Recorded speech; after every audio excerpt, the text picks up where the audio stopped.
All right, LSU fans, welcome back into the LSU Film Room, brought to you by Community Coffee. On this week's episode, we've got redshirt sophomore tight end Jack Mashburn, who is now a scholarshiped tight end at LSU. So before we get to the tape, Jack, thanks for doing this, and tell us what it feels like to be a walk-on, earn some playing time, and now you're on full scholarship. It feels awesome. It feels awesome. Every walk-on comes in obviously wanting a scholarship, and whenever you kind of work hard for that long and it pays off, it feels really good. All right, so high school quarterback that now has transitioned to a blocking tight end. And I was telling you before we started, look, I was a high school nose guard before I moved to running back. So you never know how your path is going to end up. So what's it been like being a high school quarterback and now you're blocking people on the line of scrimmage in the SEC? Yeah, it's been a little bit of a transition, obviously, because quarterback, you never have to block or do anything. So it's kind of a bit of a learning curve, but it hasn't been too bad. Once you kind of put on some weight, I've always tried to be kind of more of a physical quarterback. Or growing up, I've always kind of liked to hit a little bit more. So it hasn't been terrible. Here, let's go ahead and start off. We're in the run game. McNeese State, one of the early games in the year. We'll fast forward here. Nice job of making sure you get this edge. Okay, so you and Dumerville working here, you got to make sure that that edge is set before you get to that next level. So kind of talk us through the process when you're working in tandem like this. Yeah, well, it's usually that DN that plays out. So me and Marcus usually kind of tray and kind of be thick to that next level defender. And then whenever that dude shoots down, we're supposed to kind of key off and take him. But the DN went inside, so I didn't have any responsibility on the inside. So I kind of shot out immediately and just took the boundary safety or the nickel. Yeah, and you can go ahead and say it. Well, that's we call that a pancake. We call that getting your guy on the ground. But my favorite part, look, I love the pancake. That's what you always want, right? That's always the goal. But my favorite part is he gets back up. And if you get back up, then you're free game to get pancaked a second time as well. Yeah. So that's 2 for 1 right there. Let's go ahead and see that in real time. Yep. Go ahead and sit right back down. All right. In no game did it work as well as it did here in this game against Florida.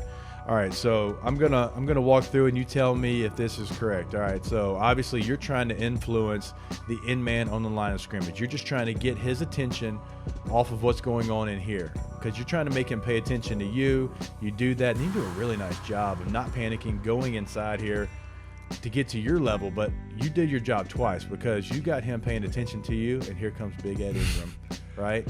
And that's what happens. That your job is to influence him where he thinks you're blocking him. Ed, clean up, and then you do your responsibility as well. You sell off this guy and it leaves that open for TDP. So it's really a 2 for here. So this is like, if you're drawing it up, if you're putting it on a whiteboard, this is exactly how you want it to go right here. Yeah, so actually I was supposed to, if we can, get outside of that DN. But if he plays outside, Coach Shea told us to just not hesitate and just go inside and take wherever he gives us. So I tried to jump outside at first, and he kind of, I guess, tried to play outside of me. And then it set it up perfectly for Ed to come in, clean it up, and then the safety kind of played right into me. Look, you're not a robot. I mean, yeah, you're exactly right. Like, yeah, the play tells you to go outside to influence this guy, so he looks outside. But you have to be an athlete as well. And you see, okay, this guy's not going to give me that. So I can just run out there, and then Zero is going to make the play right here in the hole, or I can be an athlete. So it's a really nice adjustment by you and a heck of a cleanup by Ed Ingram. All right, catching another pass. This one's a little bit different, though. A little bit different than when you're on offense. We've got a fake punt here against punt safe. All right, you're on the road, 50-yard line in Tuscaloosa. You call a timeout before this. Everybody in the stadium thinks, okay, they might have had something on, but it's certainly off now. They called a timeout. And Avery does a really nice job, and I know this play's been run in LSU history before in 2018. Didn't quite work out the way this one worked out. So what's your thought process? How much of an actor are you trying to be here on this one? This one I felt like I kind of had to try to be a little extra because whenever I wasn't out there for the first time the punt team went out. So whenever I went back out there after the timeout, I had people pointing at me like, 82's in, watch the fake. Like number 8, 31. Like there was a couple guys pointing at me, so I was like, it's not gonna work. But there's nothing worse.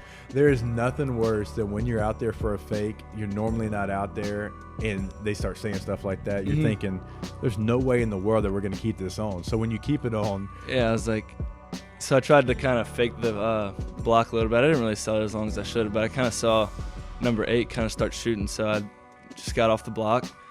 And I think if Avery wouldn't have sold it like that, it wouldn't have worked. Because he tucked it and ran for about 5 yards screaming, go, go, go.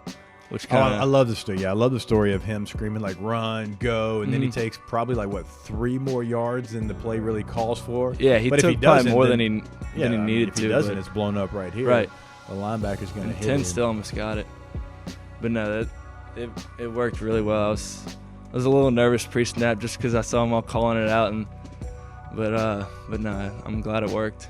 Not only did it work, it sets up a touchdown there only a couple of plays later, man. That's a lot of fun. Anytime you work on a play, how many times y'all work on this? We worked on it a lot. I think they put it in either Tuesday or Wednesday, and we worked on it for probably 10, 15 minutes after Tuesday, Wednesday, Thursday practice. Okay, so that's not too bad. Like, we would put fakes in when I was playing at LSU, and like we'd work on them for 2.5 years before we actually ran them in the game. So if you're only a couple days, I feel like that's really well executed for only a couple days work there. First down, Tigers. All right, this is from last week's game. We mentioned it. Like, you don't want to fall into tendencies. You don't want to only be in there, run blocking, and obviously you and Jack Besh, and Jack's got a role in the tight end room. He's a receiver as well, but you're trying to make sure that if you are in there together, that you do some different things and not only, certain things, because again, you don't want the defense to be able to kind of lock in on what you're doing. So you run this deep over route here.